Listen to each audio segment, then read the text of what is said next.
Polis Diraja Malaysia berjaya menupaskan sebahagian besar kumpulan jenayah terancang dikenali geng Ramesh yang aktif di utara tanah air sejak 2020. Pengarah Jabatan Siasatan Jenayah Bukit Aman, Datuk M. Kumar berkata, daripada keseluruhan 35 ahli kumpulan, polis setakat ini telah menahan 17 individu. Namun, suspek utama kumpulan itu masih bebas.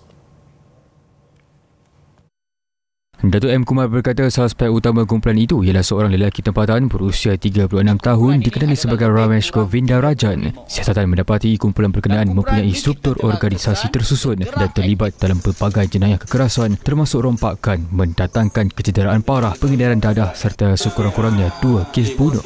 Daripada tangkapan 17 itu, 7 daripada geng tersebut, ahli geng tersebut, pernah ditangkap di bawah Seksyen 130W Kanun Keseksaan pada tahun 2020 dan telah dikenakan hukuman penjara, disabitkan hukuman penjara 5 tahun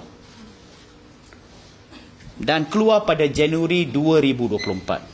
Beliau menambah kesemua 17 ahli kumpulan terbabit kini disiasat dan direman di bawah peruntukan Akta Kesalahan Keselamatan Langkah-Langkah Khas 2012 SOSMA. Mengulas lanjut, Datuk M. Kumar berkata kumpulan jenayah terancang berkenaan juga dipercayai aktif merekrut ahli-ahli baharu.